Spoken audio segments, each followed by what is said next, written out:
कि mental health को भी रोकने के लिए इस तरह की यूजी जो रेगुलेशन है इसको ऐड किया जाए और 50% रिजर्वेशन तक इसमें जो रेगुलेशन बने उसमें। उन्होंने कहा कि पंचवर्षीय योजना मैं लेके आ रहा हूँ, इससे देश में तरक्की आ जाएगी, इसकी जरूरत नहीं है। उसको डंप कर दिया गया। गोदी प्रोफेसर भी होते हैं, खाली गोदी मीडिया नहीं है, गोदी मीडिया नहीं होती है। भारत के 46 जो केंद्रीय विश्वविद्यालय हैं उसमें 5 ओबीसी हैं, 1 SC ST BC है बस। जन आंदोलन के दम पे सिर्फ यूजीसी रेगुलेशन को ही लागू नहीं करवाएंगे, रोहित एक्ट के तर्ज पर यूजीसी रेगुलेशन को लागू करवाएंगे। एक तरफ जहां यूजीसी के नए नियम को लेकर जनरल कैटेगरी के छात्र विरोध प्रदर्शन करते हुए दिखाई दे रहे हैं, तो वहीं दूसरी तरफ अब यूजीसी के समर्थन में भी कई जो छात्र हैं वो अब इसको लेकर प्रेस कॉन्फ्रेंस कर रहे हैं और आंदोलन करने की तैयारी में भी जुट गए हैं। देखिए, आज प्रेस क्लब में एक प्रेस कॉन्फ्रेंस रखी गई जहां पर यूजीसी के नए नियम का समर्थन किया गया। इस पर हमसे कई सारे छात्र जो है बातचीत करने के लिए। आप लोग जिस तरीके से यूजीसी के नए नियम का समर्थन कर रहे हैं, लेकिन इसके पीछे की वजह क्या है? क्योंकि कोर्ट ने फिलहाल इस पर भी स्टे लगा। बिल्कुल हमने समर्थन दिया है इस रेगुलेशन को। बिल्कुल अब वेरी अनफॉर्चुनेट है कि इसको इस तरह से स्टे लगाया गया on first date of hearing.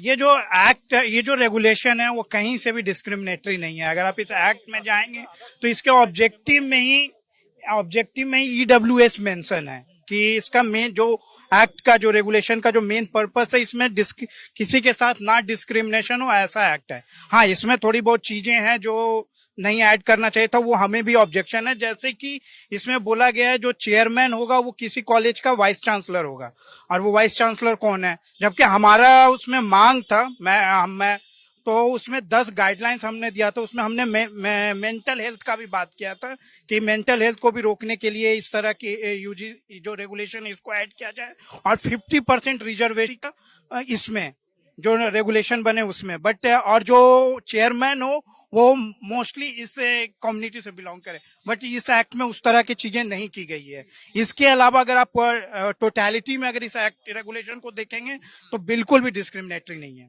Sir, जिस तरीके से यूजीसी के नए नियम को लेकर आप लोगों ने प्रेस कॉन्फ्रेंस करी, लेकिन जो तर्क दिया जाता है कि इसमें जो जनरल कैटेगरी के छात्र उनके साथ शोषण हो सकता है, और इसके अलावा ये भी कहा गया कि उसमें जनरल को क्यों नहीं शामिल किया गया, सिर्फ ओबीसी को ही जोड़ दिया गया।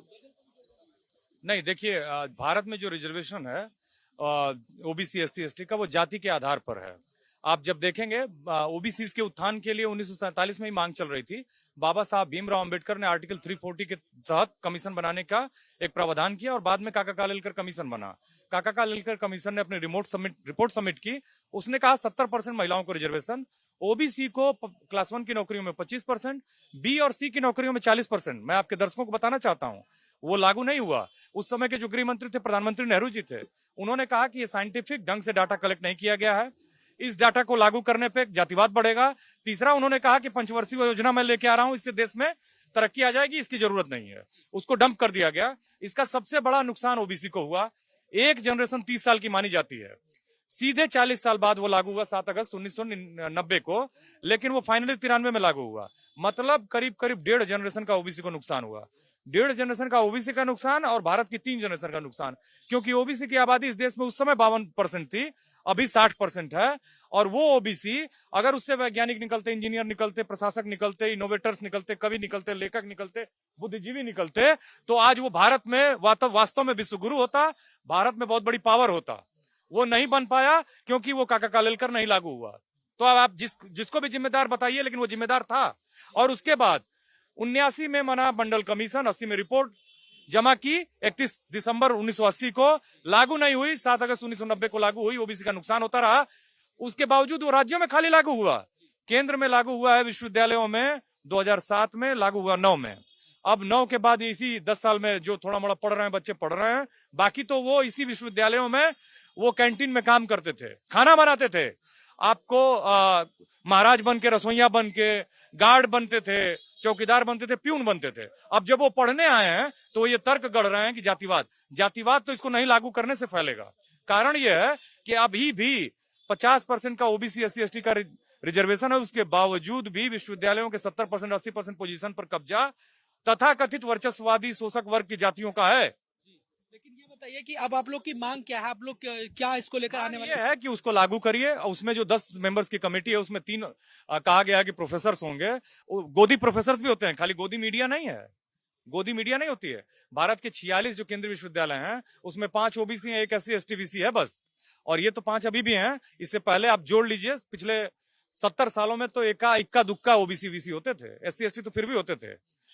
आपको मैं बता दूं कि वो क्या होगा कि मजाक बन के रह जाएगा। उसमें जो बेसिकली उसका डाइवर्सिफिकेशन करना चाहिए, उसको ओबीसी और SC ST की संख्या जो है कोरम में 6 होनी चाहिए 10 में, उसके बाद महिला, विकलांग और अपर कास्ट 1 होना चाहिए, क्योंकि ऐसे रहेगा तो दूध का दूध और पानी का पानी कभी नहीं होगा। अच्छा, ये बताइए कि कोर्ट ने फिलहाल इस पर अस्थायी रोक लगाई है, तो आपको लगता है कि ये चीजें सरकार इसमें कुछ इंटरफेयर करेगी? क्या आपको उम्मीद लगती है? दरअसल सरकार का इंटरफेरेंस था तभी तो रोक लगी है जी। तो अब सरकार, आपको लगता है कि जब सरकार ने ही रोक लगाने में मदद कर दी तो फिर कैसे होगा? फिर आपको सरकार से उम्मीद नहीं है? दरअसल हमको सरकार से भी उम्मीद नहीं है, हमको उम्मीद है जन आंदोलन पे। जन आंदोलन के दम पे 1990 में हमने मंडल कमीशन की सिफारिशों को लागू करवाया था। आगे भी हम जन आंदोलन के दम पे सिर्फ यूजीसी रेगुलेशन को ही लागू नहीं करवाएंगे, रोहित एक्ट के तर्ज पर यूजीसी रेगुलेशन को लागू करवाएंगे, ताकि ये कैंपसेस में होने वाले डिस्क्रिमिनेशन को रोक करके पीड़ित को न्याय दिला सके। आंदोलन की शुरुआत कैसे होगी? कब आप लोग की इसको लेकर कुछ प्लान तो होगा ना? अभी अंदर प्रेस कॉन्फ्रेंस हो रहा है, लगातार ये चलता रहेगा। नेक्स्ट हियरिंग जो है 19 मार्च को है शायद, तो उससे पहले लगातार एजिटेशन चलता रहेगा। भारत के विश्वविद्यालयों में चल रहा है। मैं बताता चलूं कि काशी विद्यापीठों पर वहां के प्रशासन ने FIR किया है। जब इसके विरोध में निकला, मोदी जी को, हमारे माननीय प्रधानमंत्री को लोग कितनी भद्दी भद्दी गालियां दे रहे थे। वो मोड़ घांची जाति से आते हैं, उनको तेलिया तेलिया कहकर लोग संबोधित कर रहे थे। इस देश के प्रधानमंत्री पद की गरिमा होती है। उनके खिलाफ FIR नहीं हुआ। बच्चे जो समर्थन में कर रहे हैं उनके खिलाफ FIR हो रहा है। तो समझिए कि इस देश के प्रशासन का तंत्र जो है, संरचना जो है, कितनी जातिवादी है। अपर कास्ट लोग उसको रूल कर रहे हैं, तो उन्होंने समर्थन वालों पर FIR कर दिया। और जो बेचारे जो वास्तव में इसका विरोध कर रहे थे, उनको खुलेआम उनको मौका दे रहे थे। VC छुट्टी लेके चला जा रहा था, कह रहा था जो करना है करो। इनफैक्ट वो उनको प्रमोट करके कह रहे थे कि नहीं, इसको ज्यादा से ज्यादा ऑर्गेनाइज करो। आप लोग मतलब अभी तो प्रेस कॉन्फ्रेंस करके अपनी बात रख रहे हैं, लेकिन आने वाले समय में क्या आंदोलन भी कर सकते हैं? बिल्कुल, ये पूरे भारत में आंदोलन चल रहा है। आप सोशल मीडिया की नब्ज को देखिए। भारत के छोटे छोटे जिले में छोटे छोटे ऑर्गेनाइजेशंस जो है अपने लेवल पर इस मुद्दे को उठा रहे हैं, इसकी बातें कर रहे हैं, और पुरजोर ढंग से ये सारी चीजें पूरे भारत में चल रही हैं और चलती रहेंगी। इसके बाद ये आगे जिसकी जितनी हिस्सेदारी, उसकी उतनी भागीदारी तक जाएगी। और ये सिर्फ यहाँ तक नहीं रुकेगी, और भी जुडिशरी में आप जैसे देखें, 2 दिन पहले जो डाटा आया है उसमें जजेज का जो बहाली देखा जाए तो उसमें 75% जजेज एक खास अपर कास्ट कम्युनिटीज के लोग हैं। मतलब 4 में से 3 जजेज उस कैटेगरी से आ रहे हैं, फिर भी ये लोग इतना हो हल्ला कर रहे हैं। तो अब ये जो मांग है वो हर जगह होगी, हर क्षेत्र में होगी, चाहे वो जुडिशरी हो, विश्वविद्यालय हो, या सरकारी नौकरियां हो, प्राइवेट नौकरियां हो, वहां तक हम लोग पहुंचेंगे और अब ये लड़ाई लंबी चलेगी। तो आप देख सकते हैं किस तरीके से यहाँ पर यूजीसी के नए नियम के समर्थन में यहाँ पे कई सारे जो यूनियन के लोग पहुंचे हुए हैं। ये जो संघर्ष सेवा समिति की तरफ से आज ये प्रेस कॉन्फ्रेंस की गई और लगातार इसमें कई छात्र संगठन और इसके अलावा कई प्रोफेसर भी इसमें शामिल रहे और अपनी अपनी मांगों को रख रहे हैं। और वैसे में देखना होगा कि जब 19 तारीख को जब सुप्रीम कोर्ट में इसको लेकर सुनवाई होगी तो क्या कोर्ट का आदेश आता है, क्या वाकई में यूजीसी का ये जो नया नियम है ये लागू रहेगा या फिर इसको फिलहाल रोक दिया जाएगा। वीडियो जर्नलिस्ट शरद के साथ मैं हिमांशु दुबे, भारत एक्सप्रेस, दिल्ली।